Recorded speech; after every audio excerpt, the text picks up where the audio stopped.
Good. All right. So I am Benjamin Pritchard. I am a software scientist at Molecular Science, the Software Institute at Virginia Tech. I am the lead developer of a piece of software called QCArchive, and I'm going to talk about how we use Parsl inside that project. I probably don't have to tell everybody here that data generation is important, and there are many areas that are going to require high quality chemical simulations or molecular simulations. So AI and machine learning, of course, is the big one nowadays, but you need it to generate new force fields. So you're going to want to do a classical simulation, but you're going to fit some parameters to high quality quantum chemistry data. And similar if you want to do a semi-empirical calculation, which is a kind of a mixture between classical and quantum. Maybe you want to generate a large amount of reaction data so you can figure out how to synthesize compounds.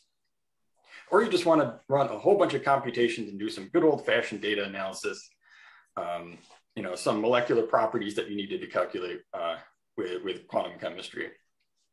And so new discoveries are going to require new data. We can't always depend on existing data sets to have the data that we need for our machine learning or for our data analysis. And quantum chemistry is one source of this high quality data. And so the QCArchive project, this was started by former software scientist, Daniel Smith. And it is a way to do large numbers of quantum chemistry simulations across a multi-site way, or just run it on your laptop if you want. And you can use many different kinds of QM programs. The data is stored in a database. So you can query, you can share, you can self-host it if you wanted to. You can start up your own database and your own web API. And it's modular and has reusable components like QC Engine. QC Engine, you don't need to install this database. It's just an abstraction around quantum chemistry packages. And so that's one of the layers that we use to enable this kinds of computation. So on the left, you're a user, you're on your laptop, you're running a Jupyter notebook or something, and you're going to submit jobs to the server. The server we call it QC Fractal. That gets queued into a database, and then that information gets pulled by a distributed compute manager and then pushed to the cloud or your local supercomputer, or maybe your group's cluster, or maybe even your local laptop, where it then gets run by the quantum chemistry software of your choice. And so that's the general workflow. Of course, the results then get pushed back to the server where they can be queried by the user. And so the database really acts as kind of both a queue and a final destination for some of this data so that it can be consumed by a person. So just very quickly, the server software stack, we use a Postgres database and SQL Alchemy. It's all written in Python. And it's got multiple layers. We use just pretty standard packages everywhere, like requests and Flask. Just as a side note, we've really come to like type hints in Python. And I use them all over the place. And of course, Pydantic, which helps a lot with that also. Okay, so where does Parsl come in? So I said we have this database that stores our calculations, and it kind of acts like a queue. But that data has to get to a worker node or some sort of worker in some way. And so the QCArchive uses a pull-based model. And this is where you, the user, will start up your distributed compute and have it contact your server. And so one of the big advantage to this is it bypasses any sort of authentication issues. We have a multi-server, and we have other people running the compute and consuming jobs on the server, but I don't need access to their HPC resources. I only have to give them a password to my server, and everything will work. So that is where Parsl comes in. This manager sits on that node. It's usually the head node of a cluster. The manager does not require that much resources.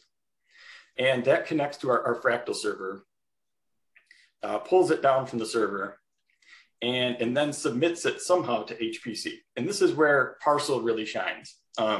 We don't have to deal with Slurm. We don't have to deal with PBS or anything like that. And it allows us to just really not worry about that. It will, batch them together properly. It will handle the jobs that are submitted to the Slurm queue. And that is a big part. And I'm very happy not to have to worry about that. Okay, so I said that people can run their own server, but mostly has its own server. I just checked this morning. It's got about 109 million computations in it, currently taking about 3.7 terabytes. And we are just starting to outgrow this server, so we're going to be looking for new resources there, hopefully soon.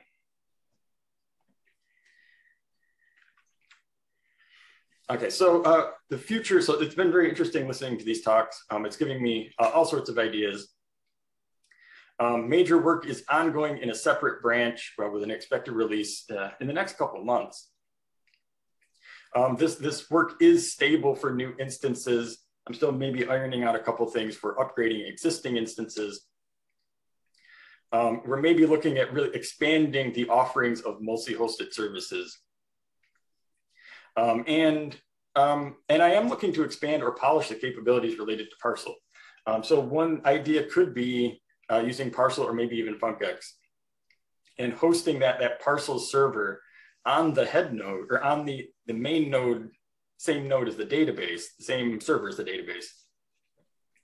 And having it really just handle everything relating to the queuing and having our database really just be about holding the user submitted requests and the final things and not having to basically maintain a queuing system that I am now.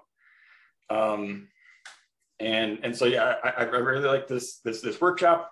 It's giving me lots of ideas. And so, yeah, if you're interested, this is just a very brief overview of the project. Feel free to email me or ask any questions right now. And so thank you for listening. And yeah, so thanks to the NSF for funding this project along with the rest of MOSI. Thank you. Yeah. It's nice to see the new grant number there as well. So oh, yeah. It's a renewed project. Yes. Any questions? I guess I was curious looking at the architecture that it seemed like there were some overlaps between what you were doing and FuncX in some ways, and I guess I was wondering if there was any way of somehow taking advantage of FuncX directly. I'm not completely sure because we don't really want multiple copies of FuncX running in different places of the server. Yeah, so that's I've been sort of looking at the FuncX documentation right now, and yeah, maybe. I have to chew on it for a while, but I do definitely see some overlap there. Any other questions? Yes, so Ben, obviously MOSI and QCArchive, the whole project is, I think, one of the most impressive projects in terms of the space. So you've run 109 million computations. How big are these computations? What's the actual workload look like? What are the, and where are you bound by how, because I think you run, like there's hundreds of different QC computations you can actually run, right? Well, it depends on how many, yeah, it depends on how you define a QC computation. But yeah, it's, most of them can be pretty unique depending on your method, your basis set, and your DFT functional or something. Yeah, quantum computations, can take anywhere from seconds to weeks. I think most of them that are currently run probably take minutes to maybe an hour or two. And so, yeah, this has taken a while to compute. A lot of this data was computed on resources that aren't owned by MOSI or by Virginia Tech. This is most of them are part of the Open Force Field project. So they're heavy users of our server. So if you're running things for a minute, and the input data is very small, right? It's just like basically specification. Yes. The output data is big. So are you able to actually saturate the resources you have? Oh yeah, the compute resources, yes. In Quantum, the output is actually also fairly small, depending on what you ask for. Yeah, quantum chemistry is somewhat unique there. It's a small input and usually a small output, but can take a long time to compute that output. So. This is why I remember Daniel talking about this 3 years ago. I think it really is an amazing amount of engineering work and a great contribution. I'd love to chat more about it. Oh, absolutely. All right, well, thank you very much. We'll end this session now, just 1 minute late, which is very impressive for 7 speakers. So thank you all very much.